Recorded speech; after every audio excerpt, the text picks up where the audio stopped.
also received great partnerships from our supporters, UNICEF Tanzania. So Jane, you can just say a hand over there. But also UNDP through the Funguo program, who supported us with the resources to execute this exciting platform for young people to continuously catalyze an inclusive digital ecosystem for young people. But we also most recently support in digitizing of content and curriculum, etc. Yes, so the way we do it is through a peer-to-peer model. We recruit freshly graduates that are moving into unemployment or are underemployed, and we give them an opportunity for a one-year community placement where they go serve as facilitators and peer trainers in their communities. So we mobilize these tech-savvy leaders, we create entrepreneurial mindsets, and ensure digital inclusion. Number 3 is monetizing teachers' experience. Imagine if we have a shortage of those many teachers. Even the existing teachers could be at the heart of creating content that is circulated in different other schools where there's actually scarcity, and they can make money out of it. We know how low-paid teachers are, so this is also something that can be done. When you see Udemy, you find maybe an instructor has like 5 courses on Udemy where they're continuously earning from. So are we supporting teachers to also look into such ways of making money and a livelihood?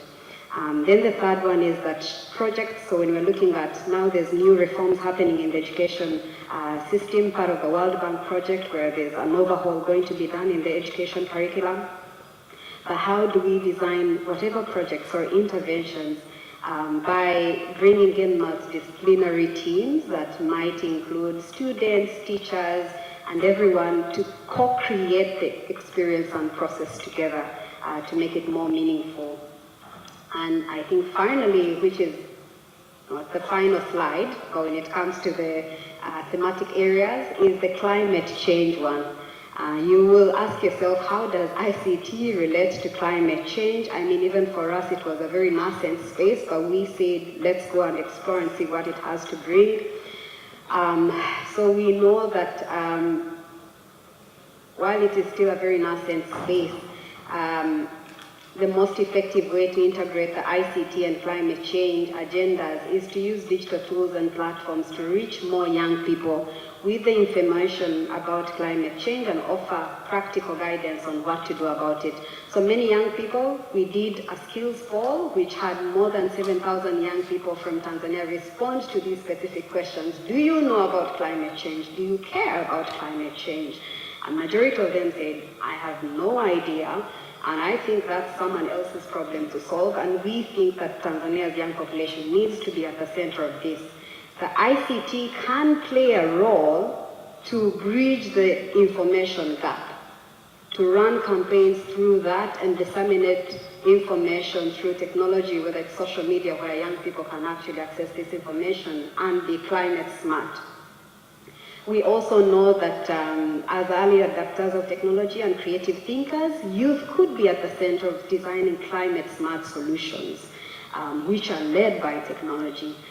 So how do we harness this power of young people to design technology-enabled climate smart innovations?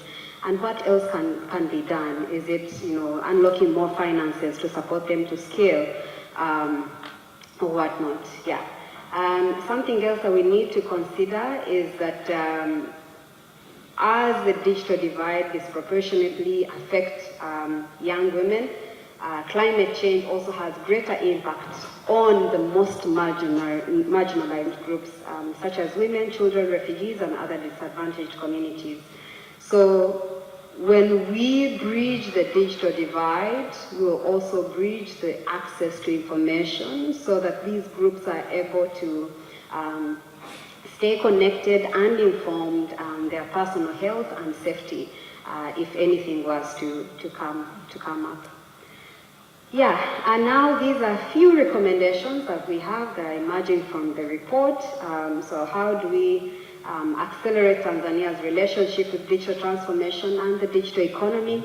The government, we appreciate the government's effort. It has gradually been engaged in discussions about the digital economy, but the speed is not as fast. And so hence we need very fast-paced interventions, and we need them as far as yesterday, not tomorrow. But also there must be concerted efforts towards raising awareness within decision makers to design policies and frameworks that are very fast-paced around this same subject. We also need a greater grasp of the challenges that underpin the current digital divide. So we have rural women, we have young people that are not connected. Just recently, Kigoma was connected on the grid. It was never there before. We have all these classes and types of young people who are not homogeneous. So how do we design interventions that actually do consider all these different youth personas that we have in Tanzania? Tangible actions for our development partners in the room. This is my favorite part of the day. We've been at the center of seeing most strategies for development partners, but we think there are still very few that have integrated digital right now in the policies for development partners and the strategies for development partners.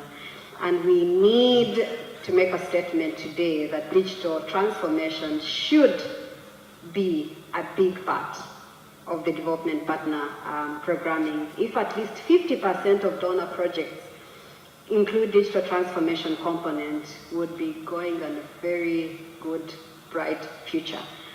So let's think about that. Let's introspect and see to what extent actually our programs and strategies are featuring that. Private sector needs to evolve to design the jobs for the future.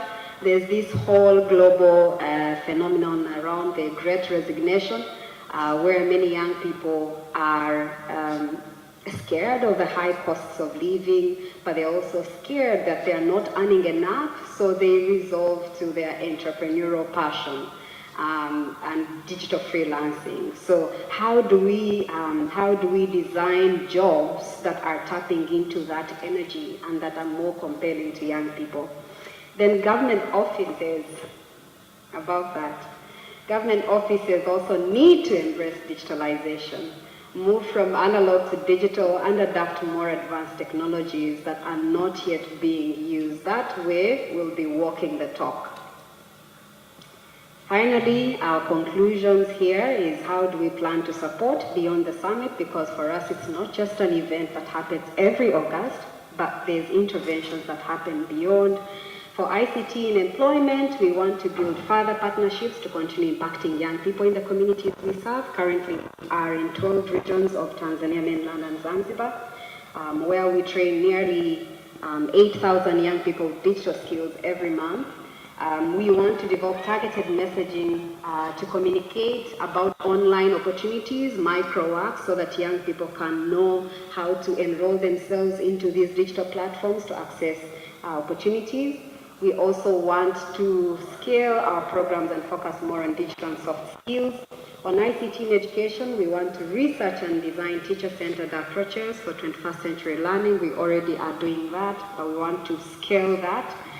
We want to utilize our ICT programming to contribute to Tanzania, truly. And then finally, for ICT and climate change, we are about to launch Climate Smart Corps for Tanzania, who will be young people supporting to design climate smart technology-related solutions for climate change, and also continuously apply our co-designing approach within this space. So that's a final quote for everyone, that everywhere is a transformative youth digital space. ICT is no longer an add-on or a nice thing to have. When harnessed by empowered young person, equipped with digital literacy and 21st century skills, technology can be a tool to build a future that is more inclusive, collaborative, and sustainable. Thank you.